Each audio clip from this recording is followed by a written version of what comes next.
vas a escuchar hoy no es una leyenda urbana. No es ficción. Es una historia real. Una historia que parece sacada de una pesadilla de arte extremo, donde la línea entre performance y tortura desaparece. Una banda maldita, un vocalista que usó su cuerpo como instrumento y un público que no sabía si estaba presenciando a una banda en vivo o una tragedia. Hoy hablaremos de Kirill Cadáver y de su creador, Edwin Borsheim, un hombre que convirtió su dolor en religión y asimismo en un sacrificio.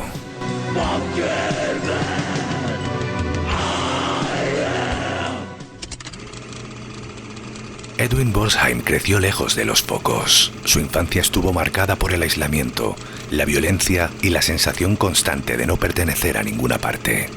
Mientras otros niños aprendían a socializar, Borsheim aprendía a sobrevivir. No encajaba, no se adaptaba y, lo más importante, no confiaba en nadie. Cuando descubrió la música no lo hizo como un pasatiempo, sino como una válvula de escape. Pero incluso ahí, su visión era distinta. No quería cantar sobre amor, ni sobre rebeldía adolescente. Quería mostrar el dolor real, el dolor que las personas esconden para no asustar a los demás. Su filosofía era simple y devastadora. Si el cuerpo siente dolor, el alma está viva. El nombre Kirill Cadáver no era casual. La caldera de los muertos. Una imagen que simboliza la mezcla entre lo físico y lo espiritual. El fuego del dolor cocinando la carne hasta convertirla en arte.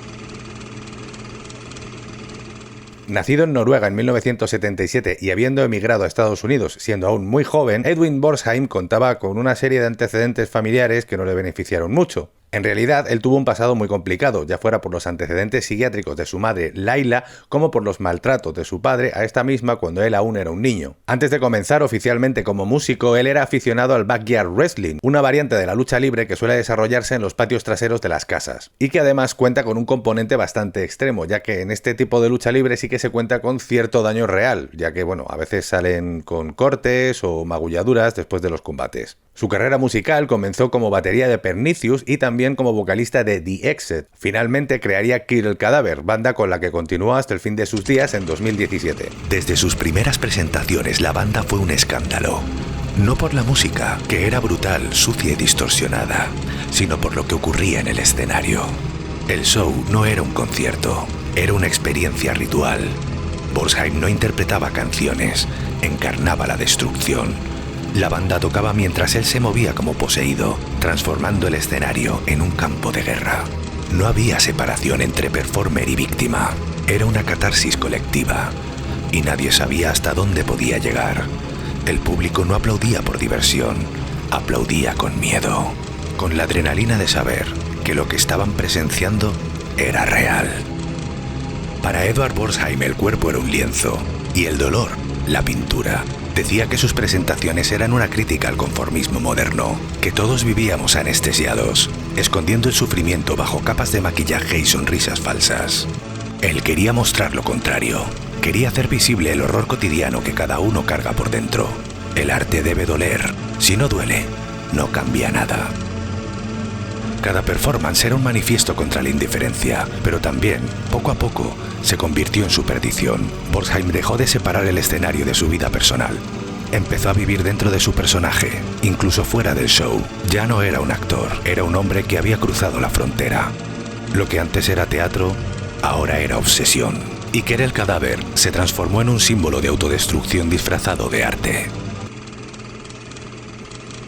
Musicalmente, Kirill Cadáver era una banda que contaba con influencias muy diferentes, ya que podías encontrar desde el horror punk hasta voces basadas en lo que sería el black metal y también con ciertos toques de rock and roll bastante rudo y sucio. Desafortunadamente, Kirill Cadáver no contaban con muchos lanzamientos oficiales, 3 singles, un LP y 2 DVDs. Eso sí, en estos DVDs se podía apreciar lo extremo de las actuaciones de Kid el Cadáver en directo, ya fuese cortándose lo que es la parte de arriba de la cabeza con cuchillos, atravesándose lo que son los lados de la boca con imperdibles o con jeringuillas, o poniéndose una corona de espinas en la cabeza hecha con alambre de espino. Pero esto no sería lo más extremo que llegó a hacer en directo, ya que una de las cosas que más me ha costado ver de sus DVDs ha sido cómo se clavaba sus partes íntimas en una madera con clavos, o si no, también se las solía atravesar con tornillos, con jeringuillas. Yo por desgracia no puedo mostrarlo aquí en YouTube, pero eso sí, os puedo dejar el enlace en la descripción para que lo veáis con vuestros propios ojos y os quedéis igual de alucinados que yo. También hay imágenes de backstage en las que él se saca la sangre, la vierte sobre una copa y se las da a una fan suya para que se la escupa en la cara. Y bueno, a veces el escenario contaba con una decoración basada en partes de animales muertos y gente que solía decir que a veces mantenía relaciones sexuales con ellos. Y ahora os lanzo una pregunta. ¿Creéis que este artista es más extremo que Gigi Allen o que él aún sigue manteniendo su trono?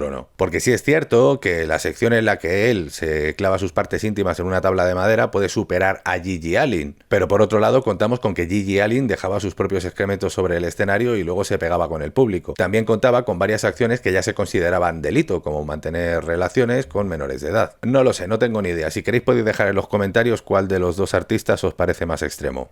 En una época sin redes sociales, los conciertos de Kid el Cadáver se convirtieron en leyenda gracias al boca a boca. Circulaban grabaciones pirata, copias en VHS de actuaciones que parecían imposibles, cintas borrosas, de mala calidad, donde se alcanzaba a ver al cantante en trance, rodeado de público en shock.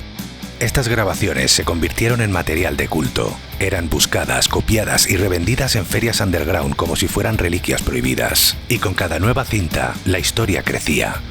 Algunos decían que lo que hacía Borsheim en el escenario era insostenible.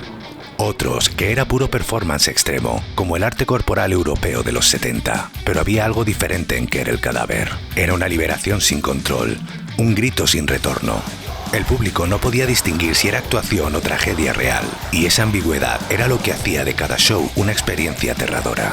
Algo curioso es que en 2008 Edward Borsheim decidió casarse con Eva O, exintegrante de Christian Death. Por cierto, por si os interesa la biografía de Christian Death, he de decir que yo la tengo en mi canal, y si queréis echarle un vistazo, pues únicamente tenéis que entrar en la etiqueta esta que aparece aquí arriba. Volviendo a la relación entre Borsheim y Eva O, también es necesario remarcar que ella dice haber tenido una relación con Richard Ramírez, el asesino en serie, bastante antes de que fuera descubierto por sus asesinatos. Y también cuenta que ella, pues bueno, estuvo carteándose y hablando con él durante lo que fue pues su ingreso en prisión. Lamentablemente, este matrimonio entre Edwin y Eva no duraría más de un año. Eso sí, cuando decidieron separarse, Borsheim se vio profundamente afectado, hasta el punto de que unos meses después decidió hacer una muñeca de madera de Eva O y tenerla en casa. De hecho, hay imágenes de él llorando y explicando que se parece mucho a Eva esa muñeca, pero que no deja de ser una muñeca de madera y que la echa mucho de menos. El cuerpo de Borsheim empezó a cobrar la factura. Años de presentaciones extremas dejaron marcas visibles. Su salud se deterioraba. El dolor físico se volvió parte de su identidad. Mientras el mito crecía, su cuerpo se desmoronaba. Y sin embargo, seguía actuando. Había noches donde apenas podía mantenerse en pie. Otras donde parecía no sentir nada, como si su relación con el dolor hubiera desaparecido por completo. Para muchos, eso fue la señal definitiva. Borsheim ya no lo hacía por arte, lo hacía porque no sabía vivir sin sufrir. En una entrevista perdida, dijo una frase que se volvió icónica entre sus seguidores. No estoy actuando, solo estoy mostrando lo que soy. Esa fue, tal vez, la confesión más honesta de su carrera. Las giras empezaron a reducirse. Cada vez menos locales aceptaban contratarlos. Había riesgo real de tragedia en cualquier presentación.